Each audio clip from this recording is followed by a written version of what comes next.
A life sentence is a punishment that is reserved for the most heinous crimes, and the prospect of spending the rest of one's life in prison can be daunting for anyone. But for a teenager, the idea of a life sentence can be especially terrifying. It can cut short any hopes and dreams that they may have had for the future and leave them facing a bleak and uncertain existence. In recent years, there have been several high-profile cases of teenagers being sentenced to life in prison. These cases have captured the attention of the public, and many have been left wondering how these young individuals will cope with the reality of spending the rest of their lives behind bars. Hello everyone, and welcome to another video. Today we'll be looking at the most sinister teen reacting to life sentence. Courtroom footage. Yeah, you heard it right. Number 1. Joshua Phillips. Joshua Phillips was from the Florida city of Jacksonville. On November 15, 1998, while Joshua was only 14 years old, he murdered his 8-year-old neighbor, Maddie Clifton. When Maddie vanished, Larry Grisham, another neighbor with a criminal record that included 2 sexual assaults, was the leading suspect. Joshua even offered to assist in the search by removing anything suspicious from him. One day, while his mother was cleaning his room, she discovered that the waterbed had a leak.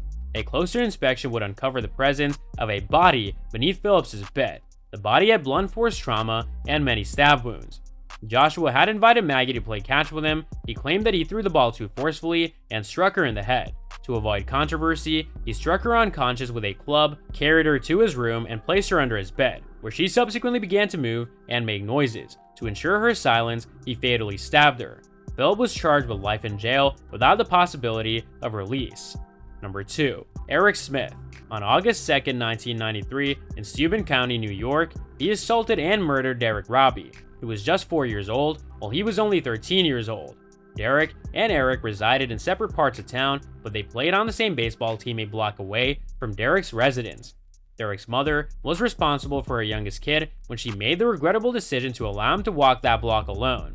Eric simply needed 5 minutes to convince Derek to leave the path and lead him far into the jungle. There, he was sexually molested and murdered. Eric confessed to this heinous murder, but he never explained why he committed it. As a result of his conviction for second-degree murder, he received a life sentence of 9 years. Number 3. Paul Henry Gingerich. This homicide occurred in the beautiful state of Indiana, where 12-year-old Gingerich became the youngest kid ever to be tried and convicted as an adult. Paul was with friends in Cromwell, a town near the Michigan state line. After spending some time together, the 3 boys planned to flee, but one of them remarked that his father would never let it. The boys devised a scheme to murder Philip Danner, the father of Cole Lundy, whom they feared would not permit their escape plans. They stole the gun from the stepfather. The sons were all sentenced to prison time, but Gingerich received the longest punishment for firing the fatal shot that killed their father. Number 4. Andrew Worst. At the tender age of 14, Worst was invited to his 8th grade graduation dance. By opening fire on his classmates, he killed John Gillette and severely wounded 2 other students and a teacher. Andrew arrived late to his middle school dance in Edinburgh, Pennsylvania, while carrying his father's .25 caliber revolver.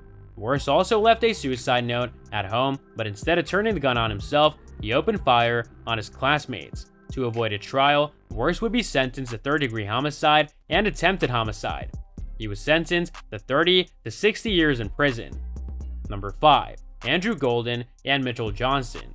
Johnson and Golden were students at the West Side Middle School in Craighead County, Arkansas, when they arrived one day armed to the teeth. They would shoot 15 students, killing 5 of them.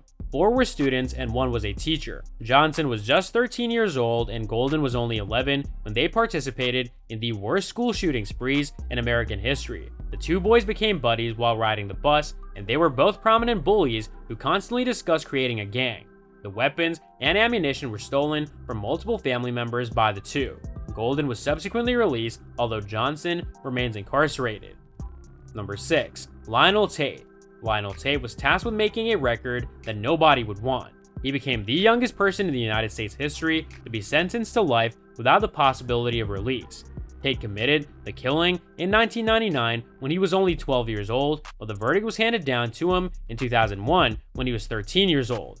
Tate murdered Tiffany Unick, who was 6 years old, in Broward County, Florida. Tate lied to the police, claiming that he and Tiffany had been fighting when she stopped breathing. Subsequent research revealed that Tate had stomped on her with sufficient force to rupture her liver and fracture her skull. Number 7. Jesse Pomeroy. Jesse Pomeroy, who was born in Charlestown, Massachusetts on November 29, 1859, was the youngest person ever convicted of first-degree murder.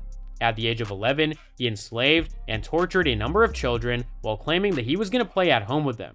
After being apprehended, Pomeroy was sentenced to a reformatory until he turned 21, but he was released after only a year and a half for good behavior. 3 years later, he murdered a 4-year-old kid whose disfigured body was eventually discovered in Dorchester Bay.